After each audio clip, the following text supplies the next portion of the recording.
সম্মানিত নেতৃবৃন্দ, উপস্থিত আজকের এই 2 নম্বর ইউনিট 4 নম্বর ওয়ার্ড ইউনিয়ন বিএনপি সংগ্রামী সভাপতি জনাব হাজী মুশাররফ চাচা, মঞ্চে উপবিষ্ট থানা বিএনপি সংগ্রামী সাধারণ সম্পাদক মোজাদ্দেদ আলী বাবু, উপস্থিত সাংগঠনিক সম্পাদক জনাব ইসা খান সঞ্চালনায় আছেন, মোস্তাক সাহেব উপস্থিত আছেন, থানা বিএনপি সম্মানিত সদস্য পক্ষের উদ্দিন দাদু উপস্থিত আছেন, ইউনিয়ন সুবাতা 1 নম্বর ইউনিট বিএনপি সংগ্রামী সভাপতি মতিউর রহমান চঞ্চল, উপস্থিত স্বেচ্ছাসেবক দলের সম্মানিত সভাপতি সোহেল রানা, মহিলা দলের সংগ্রামী সভানেত্রী থানা নার্গিস আপা, রাশিদা আপা সহ যুবদল, ছাত্রদল, স্বেচ্ছাসেবক দল এবং এই এলাকার সম্মানিত সিনিয়র নেতৃবৃন্দ এবং আমার সামনে উপস্থিত এলাকার সম্মানিত গুরুজন, সবাইকে সংগ্রামী সালাম এবং শুভেচ্ছা জানাচ্ছি। সংগ্রামী নেতৃবৃন্দ, আপনারা সকলে জানেন ফ্যাসিবাদ মুক্ত বাংলাদেশ থেকে বাংলাদেশ জাতীয়তাবাদী দল দীর্ঘ 17 বছর নির্যাতিত হয়েছে, গুমের শিকার হয়েছে, মিথ্যা মামলার শিকার হয়েছে। আমাদের অসংখ্য নেতৃবৃন্দ ঘরে ঘুমাতে পারে নাই।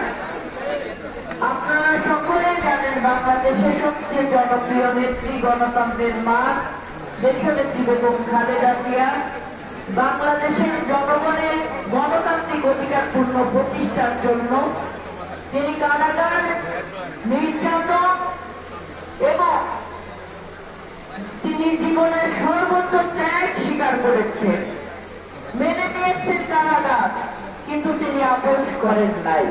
তিনি প্রতিবাদের সাথে জনগণের বিরুদ্ধে কোন আপোষ নামায় স্বাক্ষর করে নাই।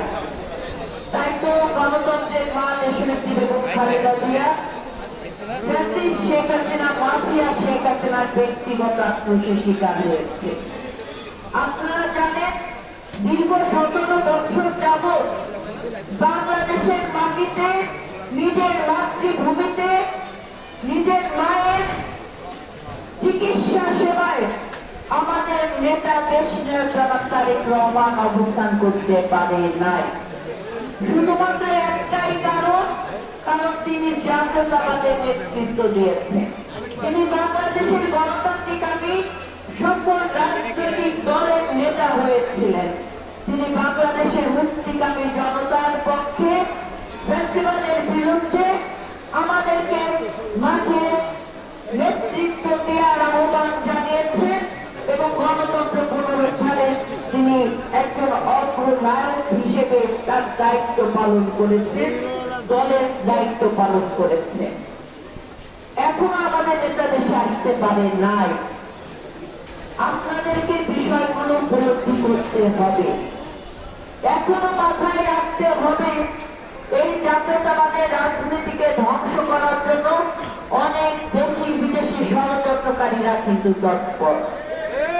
আমরা ফ্যাসিবাদ মুক্ত বাংলাদেশে দাঁড়িয়ে যদি মনে করি যে এই বাংলাদেশ শুধু এখন আমাদের বিষয়টা তা না, এই বাংলাদেশকে নিরাপদ করতে হলে, এই বাংলাদেশ সন্ত্রাস মুক্ত করতে হলে, ফ্যাসিবাদ মুক্ত করতে হলে প্রথম হাত যেটা হচ্ছে গণতন্ত্রকে ত্বরান্বিত করতে হবে।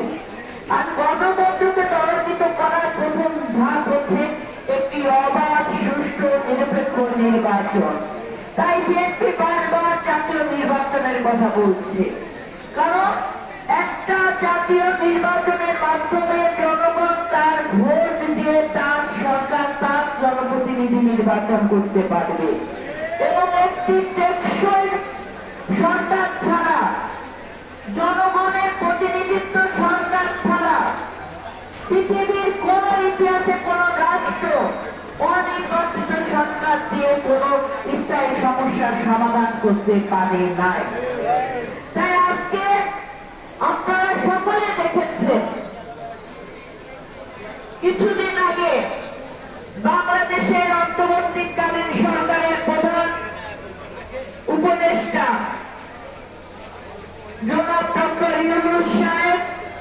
বাংলাদেশে 18 কোটি জনগণের নেতা সকল গণতান্ত্রিক আগে রাজনৈতিক দলের অভিভাবক দেশনায়ক জনাব তারেক রহমানের সাথে সাক্ষাৎ করেছেন।